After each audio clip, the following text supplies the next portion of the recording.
We're back. Training camp edition. Sports with Perk. Omar Kelly, Chris Perkins. Oh, camp opens on Friday, baby. You ready? Yeah. Absolutely. There you go, man. There you go. Excitement. There you go. See, I can feel it in your voice right now, man. I feel it in your voice. Look, we're going to talk offense and coaching on this edition of Sports with Perk. And first thing I got to ask you, Arian Foster.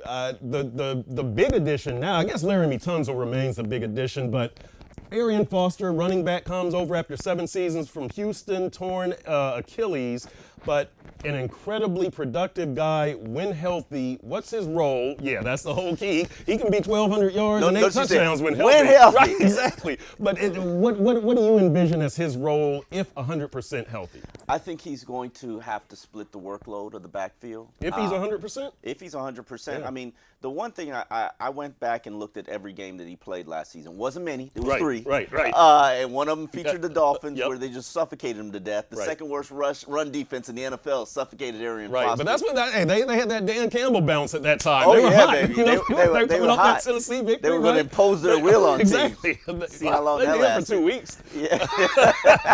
Until they saw New England. But anyway, Okay, all right. but we digress. So Arian Foster. 2.6 yards per carry average. Yes, he had a growing injury. That factors into before the Achilles. I didn't see a guy who still had a great first step.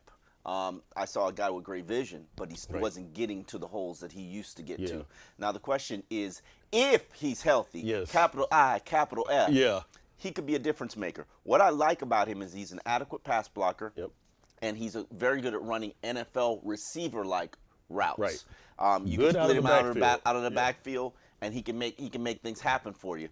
Productive pass catcher throughout his career, an all-purpose back. Right. And that was the issue that I had going into this offseason, where I didn't know if Jay Ajayi could be an all-purpose back. I definitely knew Kenyon Drake couldn't be an all-purpose back. Damian Williams cannot. Damian Williams. He's mostly third down. He's mostly a third down back. Yeah. And that was something that made me uncomfortable because you didn't have one back who could do it all. Now you have one back who could do it all, and you also have young, talented guys. So if a Jay Ajayi, in a dream scenario, the Dolphins would open up camp with Jay Ajayi as the starter, and Jay Ajayi just says, "This is my damn job. Right. Ain't nobody taking it from me. Give you the yards, give you the blocking, give you the pass catching," and then you'd be like, "Arian Foster, welcome to the new Greg Jennings. Right, exactly. Thank you for being here. Exactly. Enjoy your salary, but we're moving on with the young player." I think ideally this is like the 2013 Knowshon Marino, Lamar Miller, even though Knowshon only lasted 4 games. That's when Lamar broke out 709 yards rushing. It was like, really, yeah. Yeah, he appeared in 4. We'll say he appeared in 4 because there was a couple of brief and ones. we might have that situation because Knowshon was good when he was healthy. When he was healthy, right. He could have been productive, but that's what happens when you get to 30, Perk. Exactly, with these running backs, exactly. Oh, the tight ends. You wrote about the tight ends.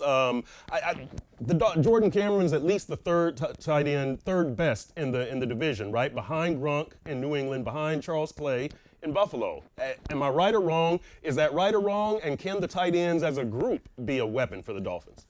Do I care about being the third in the division when there are only 4 teams? No, not really. You would like to be in the top half and everything, but all right, point taken. Okay, is he a top 10 tight end in the NFL? You're not. He's not better than the guy he replaced, Charles Clay. No, but neither of them are tremendous difference makers in my mind. Right. I think what's going to help Jordan Cameron is, one, he's going to be healthy.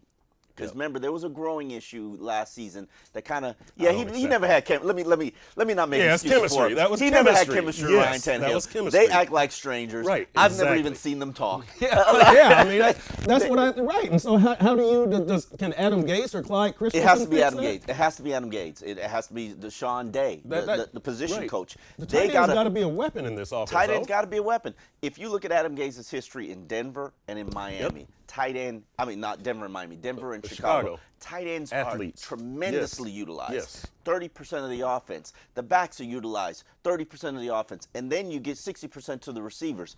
You've got to get a lot of passes caught from the running backs and from the tight ends. And if the tight end isn't able to do his job, this offense isn't going to be very good. Right. I agree. Speaking of that, here's a question I know you're going to love. Adam Gase, can he awaken Ryan Tannehill? Because I think Tannehill's awake. I think You think he's awake, just mediocre? Yes, we know what Ryan Tannehill is. 4 years as a starter. I don't want to hear about offensive line, receiver, running game, offensive coordinator, head coach.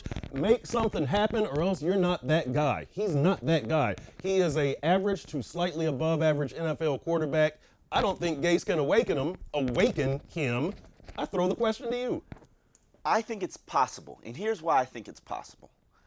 Before Drew Brees got with Sean Payton, he was not elite. Yes, correct.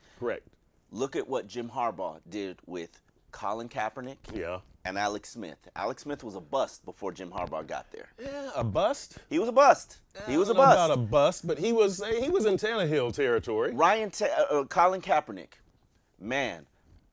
Harbaugh but used Kaepernick him to was get a to the flash Super in the Bowl. pan. He's a flash. He can come back. He has the talent. He still has the talent.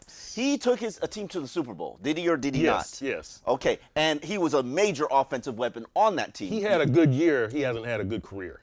Okay, fine. I'll accept that. Right. However, it's the quarterback whisperer. How much can they polish up and lather up that game and make it shine? You know, like when you go in to buy a used car and they polish it up. Right, they exactly. polish it all up. Armor all on the inside, make it look all great. Well, Do the Ryan rims. Tannehill is a lemon that hopefully Adam Gase can polish up, and we can get to the point where we can sell that to the people and sell hope. You're not buying that hope? No, I'm not buying that hope. That's false hope. Listen, he has improved in one aspect of his game every single year. In year 2, he threw twice the amount of touchdowns. In year 3, he improved his completion percentage. Yes. Now, yards per attempt went down, but he includes his completion percentage. Year 4, second biggest play producer of all quarterbacks behind Ben Roethlisberger was Ryan friggin' Tannehill. Okay. Has he not improved? Yes. More touchdowns. But you know what? Better completion percentage, bigger plays. All right. You know what? What can he improve this year? He will improve something. 2 things: winning season, playoffs. That's all I care about, And really, it's playoffs. Winning season, get there at 8-8. I don't care. Here's what we'll end it on, and this goes along those lines. Last year, the Dolphins offense averaged 19.4 points a game, 27th in the NFL. Do they improve that this year? And 3 of those were defensive scores. People forget about that. 3 of those were defensive scores. I think they have to. I think if Adam Gase doesn't get this team to 23 points per game, his season, year 1, is a failure. He's an offensive coach. A failure or a disappointment? Failure. Because they could still finish 8-8 and not make the playoffs and average 24 a game. I think it's a failure. Okay. You have to prove why you were hired. Adam Gase is supposedly an offensive guru, a quarterback whisperer. Oh, you're right about that. What do they say? What gets you hired will get you fired. Yeah. Well, in year 1, we need to see exactly what your specialty is. Like this defense better be holding this team back because in year 1.